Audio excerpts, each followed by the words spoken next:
You know, there is a particular kind of loneliness that comes from being in the same room as people who love you, or who used to, or who were told not to. Um, Let me explain that.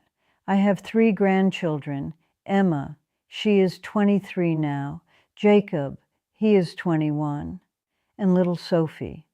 She turned 19 last spring, and for 7 years, from the time Emma was 14, and Jacob was 12, and Sophie was just 9 years old, those 3 children looked at me differently, not with hatred exactly. Children rarely have the vocabulary for hatred when the feeling is given to them by someone else, more like uncertainty. Like they were looking at a version of me they had been told existed and trying to reconcile it with the grandmother who was standing in front of them, bringing a birthday cake and asking about their school friends. 7 years of that look. 7 years of being in the same room as my grandchildren and feeling the distance that someone else had put there. And never, not once in those 7 years, saying the thing I wanted most to say, because saying it would have meant saying it in front of them, and I would not do that. I am 76 years old now, and I want to tell you the whole story. My name is Patricia.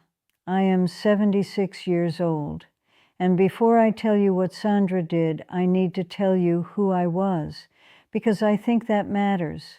I was a present grandmother.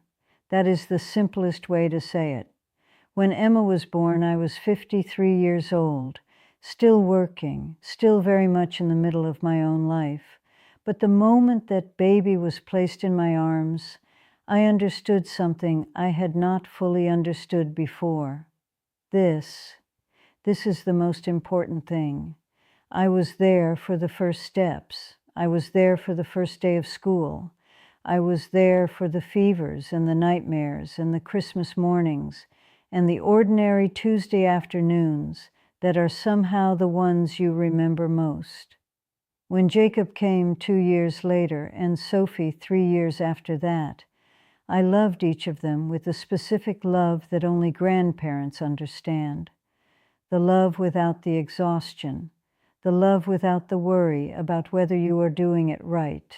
Just love, present and uncomplicated and completely genuine. Daniel, my son, had married Sandra when Emma was just 3 months old, and for many years, things were fine.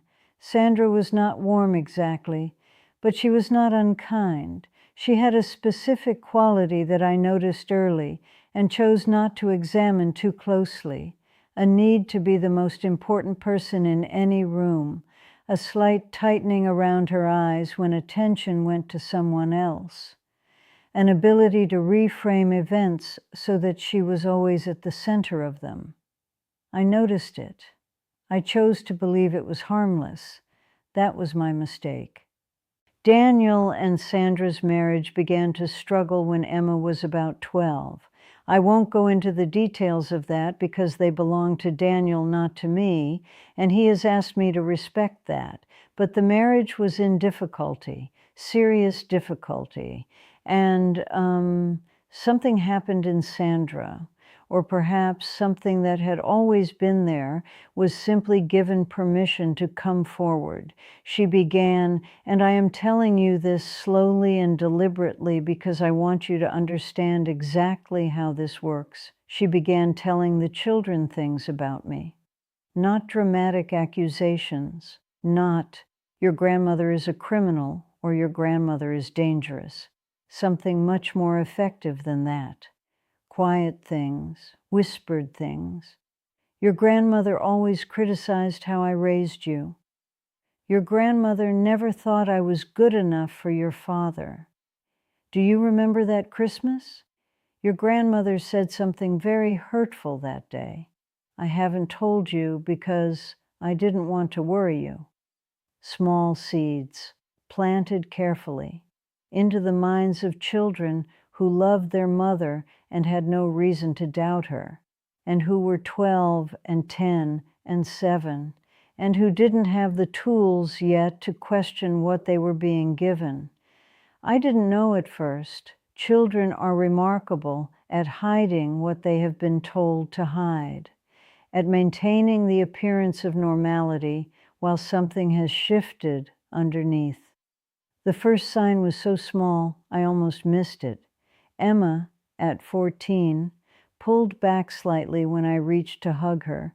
Not dramatically, just a fraction, a hesitation that had not been there before. I thought it was adolescence. Girls of 14 pull back from grandmothers sometimes. It is natural. I told myself that for longer than I should have. By the time Emma was 15, I could not tell myself it was adolescence anymore. Something had changed in all three of them. The questions they asked me had a different quality, like they were checking something, like they were looking for evidence of a person they had been told existed. "Grandma, did you ever say that Mom wasn't a good mother?" "Grandma, is it true that you didn't want Dad to marry Mom?" I answered every question honestly, calmly, without defensiveness. "No.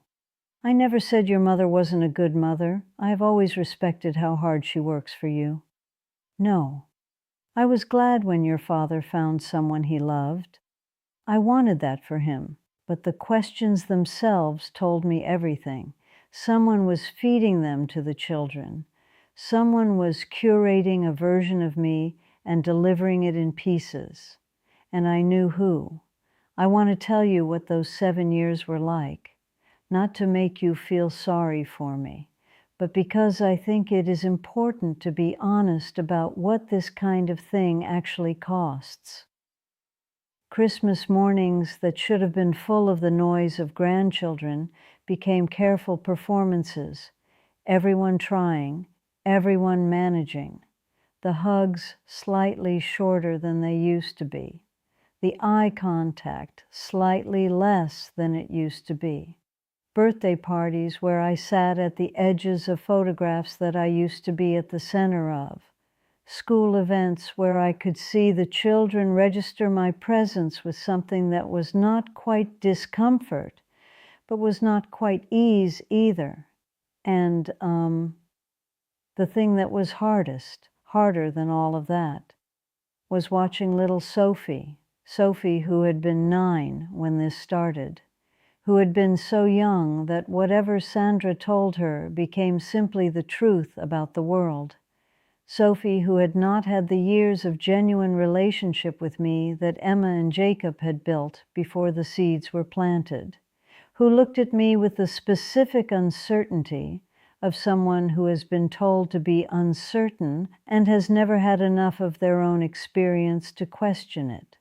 Sophie was the one I grieved most, because for Emma and Jacob, there was something to return to, a before.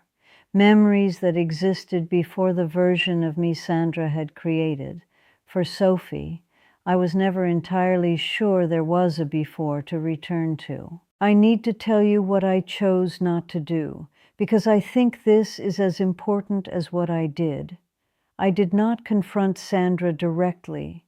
I wanted to.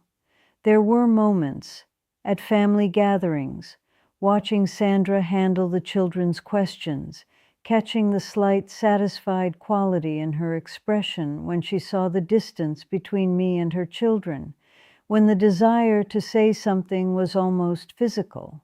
I did not, because I understood, clearly and early, that any confrontation with Sandra would happen in front of or near the children, and that a confrontation with their mother would hurt them.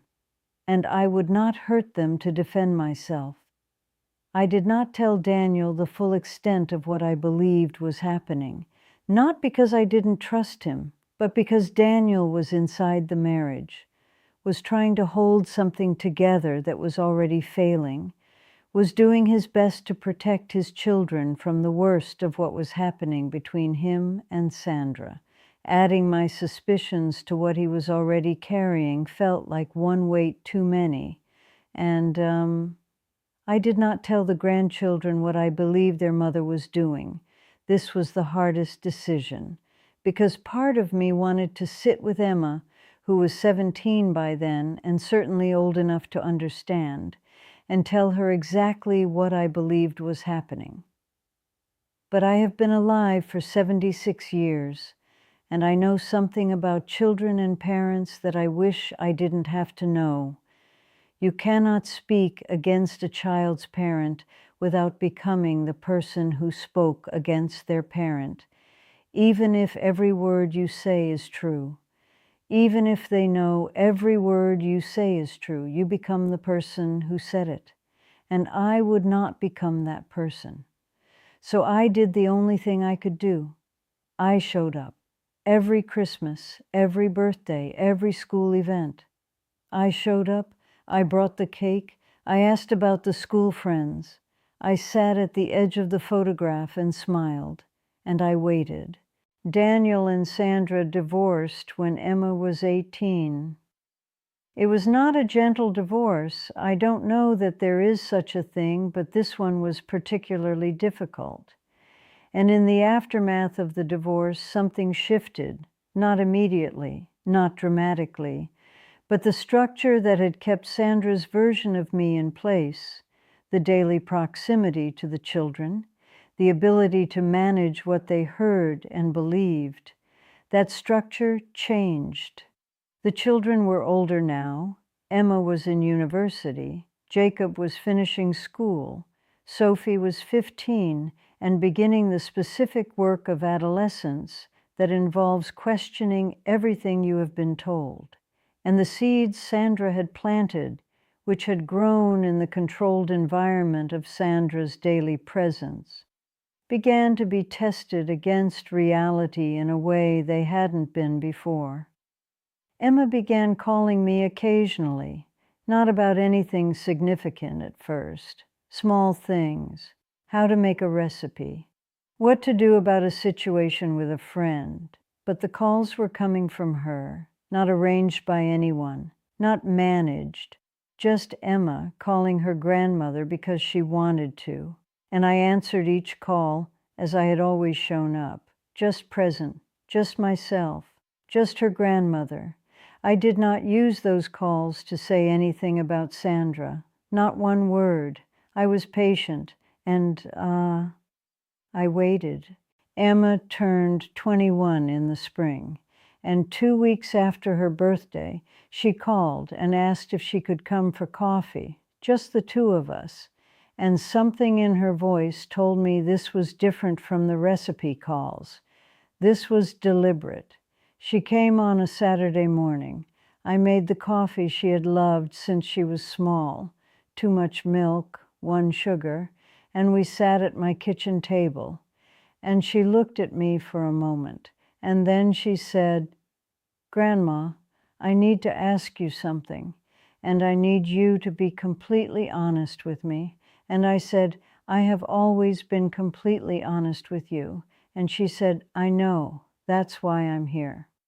And then she told me what she had been told over the years, the specific things Sandra had said, the way they had been delivered, the effect they had had on her, on Jacob, on Sophie.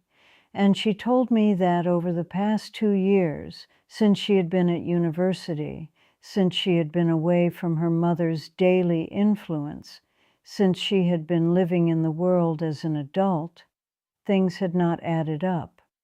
She said, "Grandma, the person Mum described is not the person I have experienced, and I have been trying to reconcile those two things for 2 years, and I can't, because they are not the same person."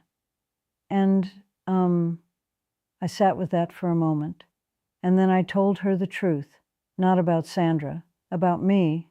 I told her who I had always been, what I had always believed about her and her brother and her sister, what those 7 years had felt like from my side of the table. And at the end, I said, "Emma, your mother loves you. I believe that completely. Whatever was happening for her during those years, Whatever pain or fear produced what she did, she loves you. That is the truth as I see it. And I need you to hold on to that even as you work out what to do with everything else." And Emma looked at me for a very long time. And then she said, "That is exactly what you would say." And I understood that as the highest possible compliment. Emma went home that Saturday and spoke to Jacob. And Jacob, who was 19 by then, who had his own memories of the before, who had been doing his own quiet questioning, said he had been thinking the same things. And the two of them together, carefully, deliberately, with a maturity I found remarkable, went to Sophie, Sophie who had been 9 when it started, who had the least of the before, and they told her what they had found, what they had remembered, what they had questioned and compared and concluded. And Sophie, who was 17 by then, sat with it for several weeks, and then she called me, and she said, "Grandma, can I come for coffee?" And that phone call from Sophie, that specific phone call, was the one I had been waiting 7 years to receive. She came on a Tuesday, and she sat at my kitchen table with her too much milk coffee, the same as Emma takes. These things apparently pass through generations. And she looked at me, and she said, "I think I missed a lot of you. I think I missed a lot of years of you, and I don't know how to feel about that yet, but I wanted to start." And I said, "Starting is everything, Sophie. Starting is completely enough." And we sat there at that kitchen table for 3 hours, and she asked me everything, and I told her everything. And at the end, she hugged me, not a careful hug, not a managed hug, not the fraction of a hesitation hug of the 7 years, a real one, the hug of a grandchild who has found her grandmother. And I am 76 years old, and that hug is the best thing that has happened to me in a very long time. People always ask me about Sandra, what happened to her, what I feel about her, whether I confronted her, whether the grandchildren confronted her. Let me answer those questions honestly. The grandchildren have had their own conversations with Sandra.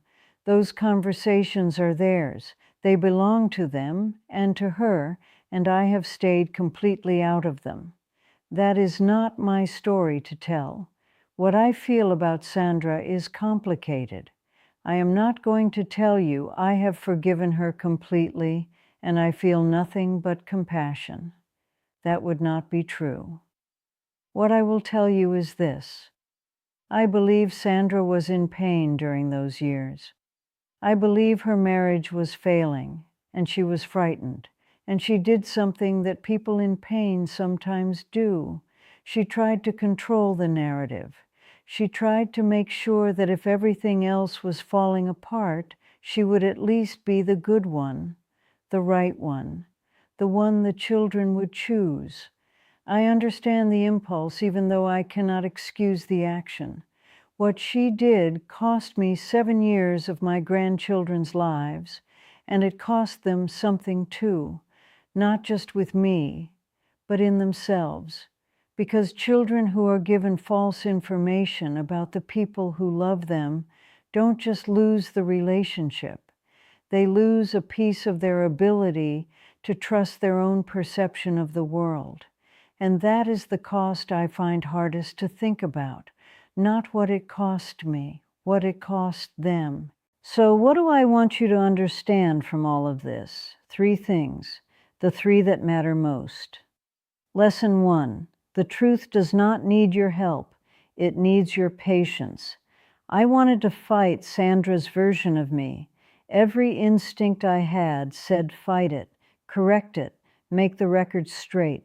But the truth was doing its own quiet work all along. Emma was living in the world as an adult and finding that the person she had been told I was did not match the person she had experienced. Jacob was remembering the before. Sophie was beginning to question. The truth was moving underneath everything like water finding its level. My job was simply not to disturb that process by doing something that would become the story instead of the truth becoming the story. Patience was not weakness. Patience was the most powerful thing I had. Lesson 2. Showing up is the only argument worth making. I could have argued with Sandra's version of me. I could have made the case for who I actually was using words and confrontations and carefully assembled evidence. Instead, I showed up. Christmas after Christmas, birthday after birthday, with the cake and the questions about school friends and the smile at the edge of the photograph. And every time I showed up, I was making the only argument that actually works against a false version of yourself. I was being real. I was being consistently, undeniably, visibly real. And reality is more powerful than any story. Always, in the end, always. Lesson 3, never speak against a child's parent, no matter what. This is the one I feel most strongly about, and the one that cost me most to keep. There were moments when I could have said things to Emma and Jacob, things that were true, things they would eventually come to understand themselves. That would have shortened the 7 years. I chose not to, because I knew that speaking against their mother would change who I was in their story. I would have become the grandmother who said those things, and that grandmother would have been harder to return to than the one they had been given a false version of. I gave them the gift of finding the truth themselves, and when Emma came for coffee, she came because she trusted me. She would not have trusted me if I had spoken against her mother. Keep that trust, whatever it costs. Keep it. You know, Sophie came to me last Christmas with a photograph. She had found it in a box in her mother's house while she was helping with some clearing. It was a photograph of the two of us, Sophie and me. She was about 4 years old in the photograph, sitting on my lap at this same kitchen table, looking up at me with the specific, absolute trust of a 4-year-old who has not yet been told to be uncertain. And Sophie showed me this photograph, and she said, "Grandma, I want to find my way back to this. I know I can't undo the years, but I want to find my way back to this." And I looked at that photograph of the two of us, and I thought about the 7 years, and I thought about Emma's coffee and Jacob's phone calls and Sophie's Tuesday visit, and I said, "Sophie, you already have. You're already here."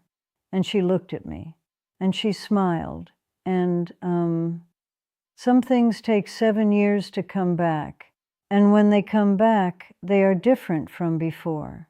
They are more honest, more chosen, more conscious. They are not the innocent love of a 4-year-old on a grandmother's lap. They are something harder and therefore more durable.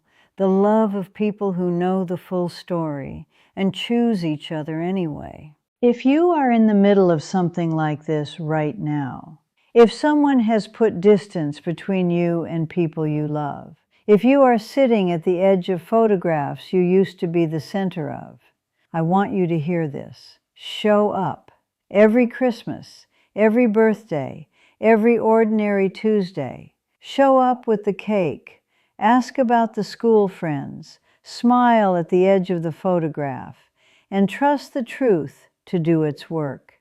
Because it will. It always does. It just needs your patience more than your fighting. I am 76 years old, and last Tuesday Sophie came for coffee. She takes it with too much milk and 1 sugar, just like Emma. And we sat at this kitchen table for 3 hours, and she told me about her life, all of it. Some things are worth waiting 7 years for.